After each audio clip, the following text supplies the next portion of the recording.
Чеченцы – потомки создателей древней цивилизации. Самоназвание чеченцев с древнейших времен по сию пору является Нохчи, буквальный перевод означает «Ноев народ».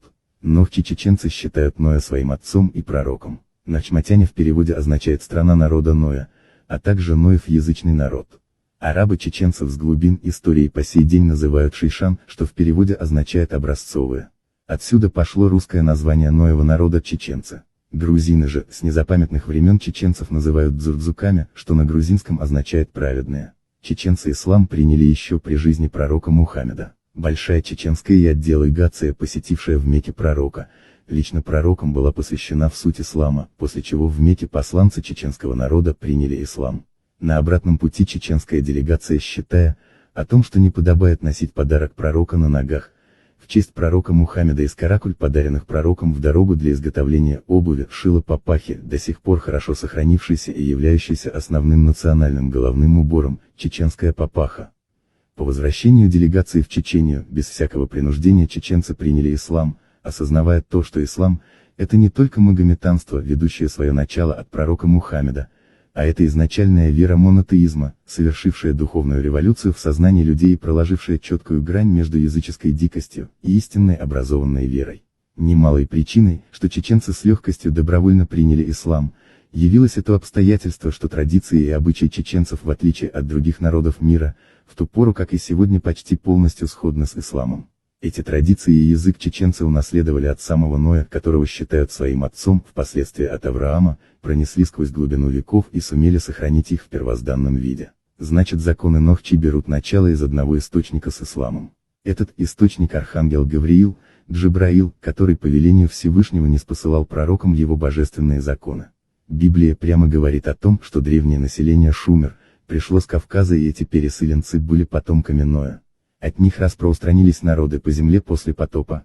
На всей земле был один язык и одно наречие. Известный историк-лингвист Иосиф Карст констатирует, что чеченцы резко отделяются от других горских народов Кавказа своим происхождением и языком, являются остатком некого великого древнего народа, чьи следы улавливаются во многих районах Ближнего Востока, вплоть до границ Египта. И Карст в другой своей работе назвал чеченский язык северным отпрыском проязыка, считая язык чеченцев, как и самих чеченцев, остатком древнейшего первичного народа. Георг Фридрих Гегель. Философия духа. Самый совершенный тип, как уже сказано, арийский или кавказский, один он имеет свою историю и один он заслуживает нашего внимания, когда мы изучаем духовную историю человечества. Из того следует, что он никогда не может быть варваром, погруженным в невежество, и с самого начала, вероятно, имел познания даже выше тех, которыми так гордится теперь. Один из величайших немецких ученых, Иоганн Фридрих Блюбенбах, назвал белую, арийскую, европейскую расу кавказской. Многие известные ученые отмечают, хуритский язык и его потомок современный чеченский имеют такую же древность, как и кавказионский антропологический тип, отражающий облик самых первых европеидов кроманьонцев. В цивилизованном западном мире и в других районах Земли, белую расу называют кавкасоиды. В исторической науке и в древнегрузинских летописях из всех кавказских народов только чеченцев называют кавкасионами. Древнегрузинские летописцы определяют родоначальником чеченцев Кавказас и относят его к пророку Ной, четвертое колено Ноя. Вспомним цитату Адольфа Гитлера о чеченцах. Воспринимая научные труды Г. Горбигера, Гаусгафера и других ученых из Азии, Адольф Гитлер писал: там на востоке сохранился след древней германизации Северного Кавказа, чеченцы, арийское племя. Наука определяет потомство Ноя современное человечество термином кроманьонцы. Антропологи свидетельствуют, что кроманьонцы, или по Библии потомство Ноя, сохранили свой первоначальный физический облик именно в хуритах и в их потомках-чеченцах. В частности, известный Чарльз Уильям Рёкхертон в одной из своих научных работ пишет: после сокрушения Франции в 1812-1814 годах, нанеся поражение также могущественной Османской империи, в 1829 году, Россия принялась за кавказцев. Среди них чеченцы оказали самое яростное сопротивление. Они были готовы погибнуть, но не расставаться со свободой. Это святое чувство — основа чеченского этнического характера и по сию пору. Мы теперь знаем, что их предки были причастны к становлению человеческой цивилизации в первичном ее очаге на Ближнем Востоке. Хуриты, Нетани и Урарту – вот кто числится в источниках чеченской культуры. Древние народы евразийских степей очевидно также включили их предков, потому что остались следы родства этих языков. Например, с этрусками, а также со славянами. Традиционное мировоззрение чеченцев обнаруживает исконный монотеизм, мысль о едином боге. Система обыденных самоуправляющихся тейпов столетия назад выработала единый орган Совет страны. Он выполнял функции единого военного командования, формировал общественные отношения, нес государственные функции. Единственное, чего ему не хватало для ранга государства, так это паницеентарной системы, включающей тюрьмы. Итак, чеченский народ жил веками со своим государством. К эпохе появления на Кавказе России чеченцы завершили свое антифеодальное движение. Но они оставили функции государства как способа человеческого общежития и самообороны. Именно этой нации удалось в прошлом осуществить уникальный мировой эксперимент по достижению демократического общества. Этнолог Ян Чеснов отмечает, чеченская нация является этнической корневой частью кавказской расы, одной из древнейших источников человеческой цивилизации, первоосновой духовности, прошла через хуритскую, метанскую, урарскую культуры и выстрадала свою историю и право на достойную жизнь, стала образцом жизнестойкости и демократии. Древние армяне первыми связали этноним Нохчий, современное самоназвание чеченцев, с именем пророка Ноя, как отмечено выше, буквальный смысл которого означает «Ноев народ». Еще в 1913 году в Тифлисе в канцелярии наместника его императорского величества на Кавказе вышла книга Константина Михайловича Туманова с названием «О доисторическом языке Закавказья». Автор, приводя в доказательство огромное количество топонимов, названий гор, рек, хребтов, ущелий, поселений и других географических объектов, а также данных из исторических трудов древних авторов, летописей, преданий, археологических и прочих материалов, приходят к однозначному выводу о том, что предки чеченцев были самым первым населением на территории всего Закавказья и южнее вплоть до африканского континента. Свое происхождение хуритские племена ведут из Закавказья, из мест которые в настоящее время называются Армянским Нагорьем. Но предки армян, хайев, появились здесь с Балканского полуострова значительно позже хуритов и проживали в долине Хаяса. После распада Урарту, на севере ее бывших территорий, предками чеченцев было создано государство Нахчерия, которое включало в себя нынешнюю территорию Южного Кавказа, а также города Эребун, современный Ереван, и город Нахичевань. Нахичевань, название которого древние армянские летописи также связывают с именем Ноя. Восточные историки Средневековья оставили сведения, что город Нахичевань был основан в 1539 году до нашей эры, то есть основан 3,5 тысяч лет назад и является одним из древнейших городов на Земле. Известно, что задолго до новой эры в этом городе чеканилась своя монета с надписью «Нахч». Нахичевань в переводе на русский звучит буквально «город чеченцев». Надпись на монете «Нахч» соответственно как «чеченец». Нахчерия в переводе с чеченского языка означает «чечения». Эребун, древнее название Еревана, переводится исключительно на чеченский язык. В долине изба, дом, хижина. Известный исследователь П. Алексеев в своих изысканиях подтверждает, что хуриты-урарты представляют собой не только физических, но и языковых предков чеченцев. В последнем издании материалов по истории СССР также отмечается о том, что урартский, как и хуритский, принадлежит к особой языковой семье, наиболее близким к ним является современный чеченский язык. М.Л. Хачикян, Мар. Ния.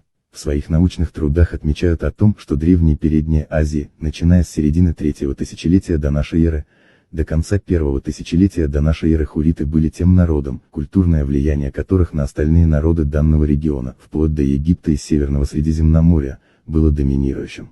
Культурное влияние предков чеченцев, урарто-хуритов, на европейские народы не ограничивалось данными языка.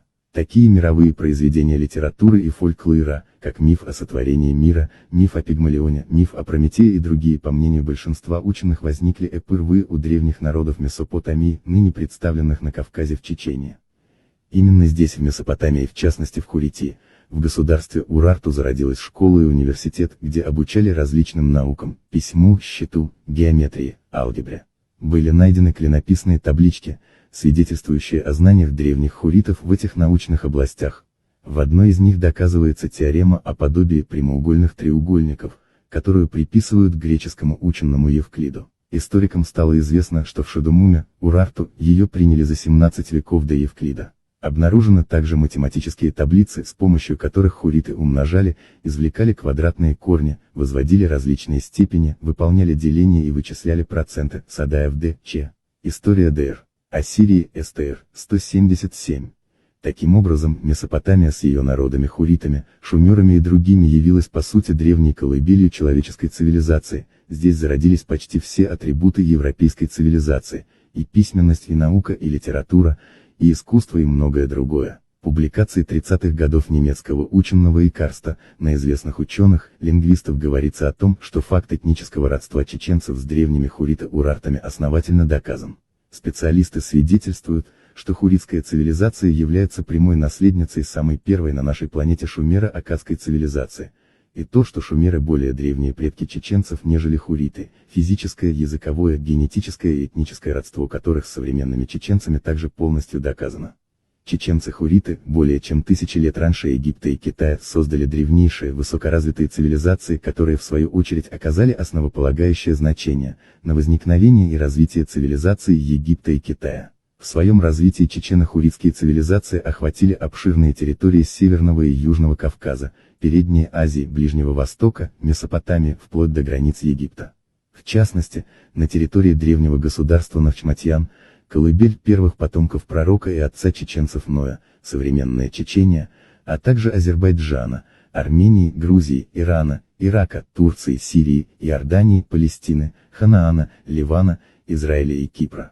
Примечательно, что древнее название современного Кипра Алаша, Алаши, переводится исключительно на чеченский язык, Алаша хранимая, охраняемая, Алаши хранить, охранять. Хуриты изобрели боевую колесницу и астрономическую обсерваторию. По свидетельству ученых, именно хуриты в Северной Сирии впервые в мире стали делать посуду из цветного стекла. Хуриты в Урарту построили первые в мире дороги с твердым покрытием, образовали первую бухгалтерию и многое другое. Следует отметить о том, что ослепительная царица Египта Нефертити, считавшаяся до недавнего времени гречанкой, как утверждают историки, является этнической хуриткой, дочерью хуритского царя Тушрат, конец 15 века до нашей эры. Настоящее имя красавицы было Тадухепа. Основными причинами распада чечено-хуритских государств послужили вековые войны с Ассирией, Египтом и кочевыми племенами. За семитскими, бедуинскими и другими кочевыми племенами, цветущих хуритских городов, в результате него хуриты в численности оказались десятки раз меньше. На Северном Кавказе существовало древнее государство чеченцев Навчматьяне, которое является колыбелью первых потомков Ноя. Занимало обширные территории Северного Кавказа, включая современную территорию Чеченской Республики Ичкерия. На ее основе было образовано и государство Алания. Государство Навчматьян являлось могилой и страной первых поражений для многих мировых держав разных эпох: хазаров, половцев, Золотой Орды Чингисхана, империи Тамерлана Великого, персидских, русских полчищ и других завоевателей. Справедливо будет отметить, что данное государство в малых размерах существует по сию пору в лице Чеченской Республики, Навчичо. Константин Павлович Белевич, полковник российской армии, участник Кавказской войны, писатель, поэт, исследователь событий Кавказской войны и биографии ее участников, пишет: чеченское племя принадлежит к коренным кавказским племенам и говорит языком, непонятным кумыку и дагестанцу, говорящим тюркскими наречиями. Тип этого племени равно отличим: между чеченцами много блондинов, а брюнеты не отличаются резкими чертами, какими обыкновенно отличается азиатская раса. Малорослых между ними можно встретить редко. Все они по большей части роста выше среднего. К характерным чертам этого храброго народа следует отнести гостеприимство, замечательную чистоту и опрятность в жилищах и солидную, без чванства, гордость.